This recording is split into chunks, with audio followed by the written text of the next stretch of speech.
Welcome to Life Matters. I'm your host, Stephanie Henderson. And today's video and podcast, I want to discuss what you can do to support somebody that suffers from depression, suffers from anxiety or stress. Now, it's in many ways, and it heavily does depend on the individual. Now, let's say you know a person that you don't know, or you may think, right? So a lot of times when someone does suffer from this and they have that chemical imbalance and things begin to go on inside of them, they tend to act out of character. So you'll see changes in their behavior, and it could be to where they're more closed off, they're more aggressive, agitated, irritated. It depends on the person and how it affects them. So you might start seeing signs of it before you know. So in that case, a suggestion I do make is not to be combative back with whatever behavior you're getting or attitude or whatever the case might be, but to use that as an opportunity to say, hey, everything okay? You know, what's going on? I know just a change in your behavior. You're not yourself. To kind of open that door for them to maybe open up to you, because you don't want them to keep those things in and miss an opportunity to be able to help them, be able to support them. Now, if there comes a time where you do know that a person suffers, again, pay attention to those moments where you see that change. Educate yourself. Learn about depression, learn about anxiety, learn about stress, and then educate yourself specifically to that person, because for me to have it, the next person and the next person, we're all going to be affected in a different way. We're going to all have different triggers. So it's important to know what are their triggers. And when you see on sight of them maybe starting to seem like, oh, they feel a little down or they look a little down, to be able to step in and, you know, be that support system for them. And along with getting to know that individual and their relationship, so to speak, with depression, is learning ways to pick them up from that. You know, if you know that they enjoy a certain activity that you're not seeing them engaging in a lot, try to maybe introduce that activity back into their life.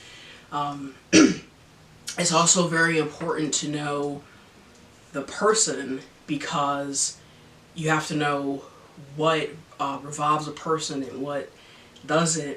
And what I mean by that is, you know, like an extrovert, they may, you know, get re-energized by being out and about, by being with a group of people, you know, engaging and having that social activity. Whereas an introvert, like myself, we re-energize by seeking like solitude. So sometimes when I'm choosing to be alone and choosing to be by myself, it's not, oh, I'm down and I'm depressed. It's I'm re-energizing myself, giving myself some more energy so that I don't feel down and depressed, and I can, you know, place myself in social situations. Whereas someone who's extrovert, if you see them, you know, drawing back and drawing away, then it might be a sign that, you know, they're going through a tough time or whatnot. So a lot of times people have a hard time supporting those, and it's not because they don't want to, they don't know how to. So that was kind of the purpose of this, was to really kind of help people that really want to help others, because maybe you're not the one that suffers. Maybe you do know someone and you want to be there for them, you want someone, but you just don't know. I would encourage you, again, to educate yourself, and then educate yourself all the more about that individual, because it's more than just me knowing this person. Now I need to know this person when they begin to go through a depression, or they're in a depression, or they're feeling anxious, or they're feeling stressed, and how you can support them and add to that. And it's very important to watch what you do, watch what you say, because again, you don't want to push them further into that.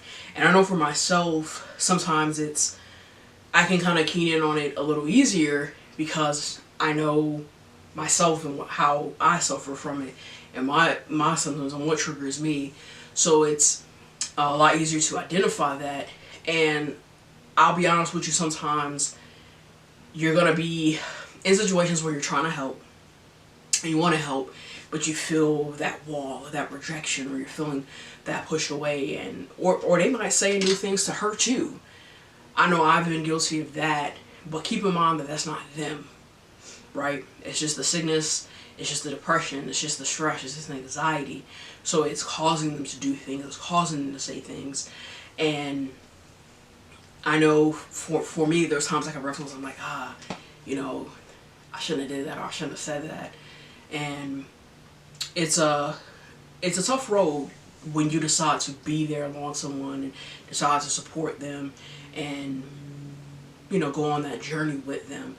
But just know that your presence, your words, it means everything to them. When sometimes it doesn't even feel like it.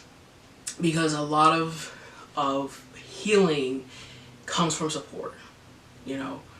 So I hope that this video helps someone. I hope that, you know, it encourages you to get more educated about mental health, because we're all gonna, whether we experience it or not, we're gonna encounter someone, whether it's a family member, whether it's a friend, whether it's a co-worker, and it's gonna make, you know, their healing process and their life a little better knowing that they got somebody right there with them.